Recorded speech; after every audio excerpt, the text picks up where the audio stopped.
आप लोग के बीच में एक देवी गीत भेज रहा हूं रोशनलाल राही जी पूरी पार्टी के साथ में।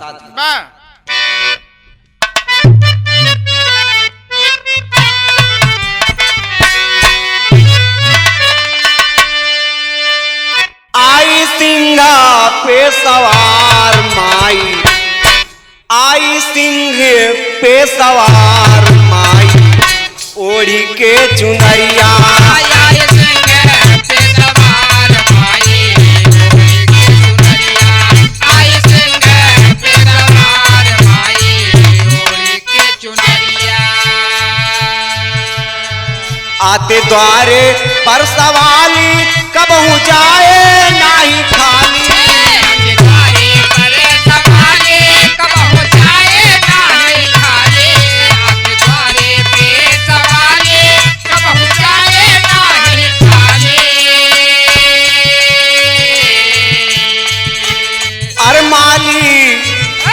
अरे माली खड़ा लेके हार माई, माली खड़ा लेके हार माई, ओढ़ी के चुनरिया।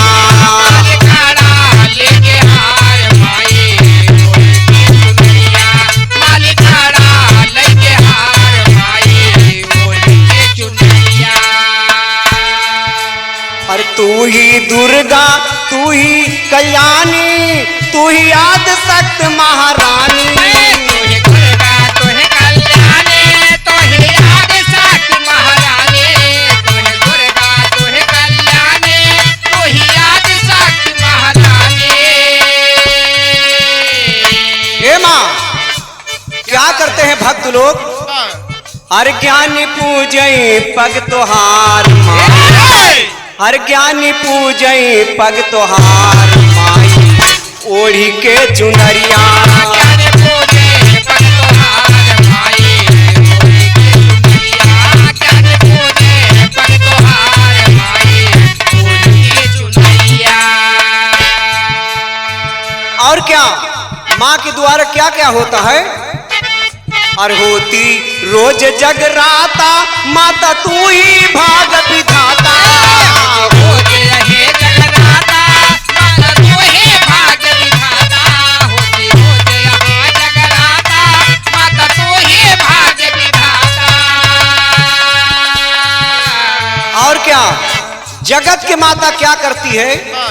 भक्त कहता है और माता तुम ही पालनहार, माता तुम ही पालनहार, ओढ़ी के चुनरिया। माता तुम ही पालनहार माई, ओढ़ी के चुनरिया। माता तुम ही पालनहार माई, ओढ़ी के चुनरिया। और भक्त क्या करते हैं? क्या क्या चढ़ाते हैं? अरे कोई नरियर फूल चढ़ाए, कोई माँ को भोग लगाए। कोई नारियल फूल चढ़ावे, कोई माँ को भोग लगावे। कोई नारियल फूल चढ़ावे, कोई माँ को भोग लगावे। माँ के द्वारे जा करके कोई नरियर कोई फूल चढ़ाता है।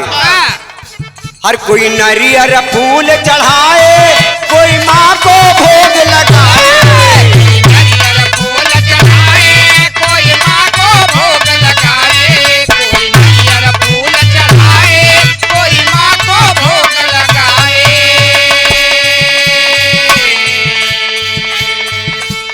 और कोई लाल ध्वजा फहराए माँ, और कोई लाल ध्वजा फहराए माई, ओढ़ी के चुनरिया। कोई लाल ध्वजा फहराए माई, ओढ़ी के चुनरिया। कोई लाल ध्वजा फहराए माई, ओढ़ी के चुनरिया। गीत लिखते जीती भाई गाँव रोशन लाल राही।